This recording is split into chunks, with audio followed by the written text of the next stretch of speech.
Iba! Tawa mo ako! Iba!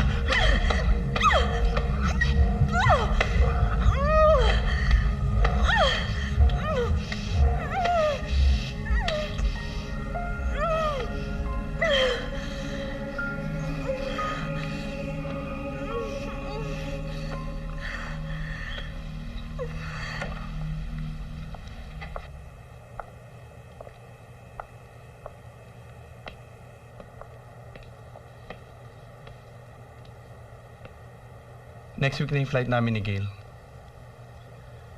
Di mo na siya kailangan hatid sa airport. Don't worry. I'll take care of our daughter.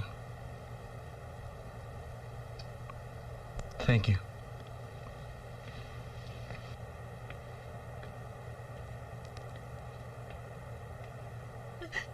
Laking kolehiyo ako. Laging poised under pressure. Ngayon lang ako magmumura. Putang ina. Akala ko yung sa lalaki lang ako bobo. Pati sa buhay nagkakalat ako. Ano pa bang kailangan kong gawin para sagutin mo na ako? Definite plans for my future and pangakong kasal. Kasal? Agad?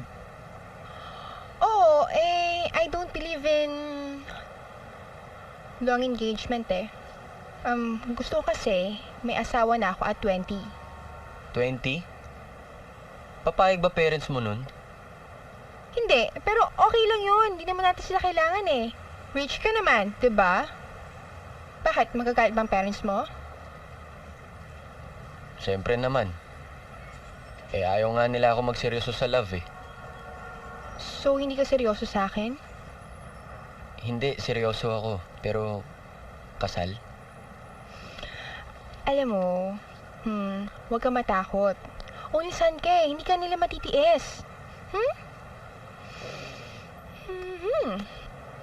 Ako, I don't worry about my parents. Nako, steady lang yun, no? You can support me naman, diba? Basta kung kailan ka ready. Ready na akong bigayin lahat.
Tigilan mo asawa ko!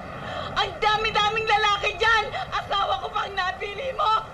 Regular mo akong customer! Haba pala ako nagpapaganda dyan! Nilalandi mo asawa ko! Ang kapal na mukha mo! Mga hayop kayo! Sa susunod, hindi lang salamin mo ang babasagin ko! Tandaan mo yan! Kapal na mukha mo! Walang hiya ka! Bitawan mo. Mga walang hiya kayo talaga! Kapag ikaw hindi umalis dito, lahat ng bubog na nakikita mo dyan, papalunok ko sa'yo. Umuwi ka sa inyo.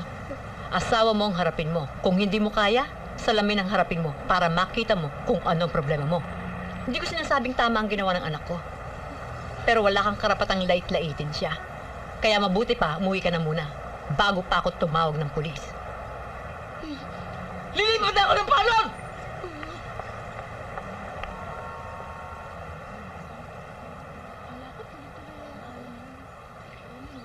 Thank you.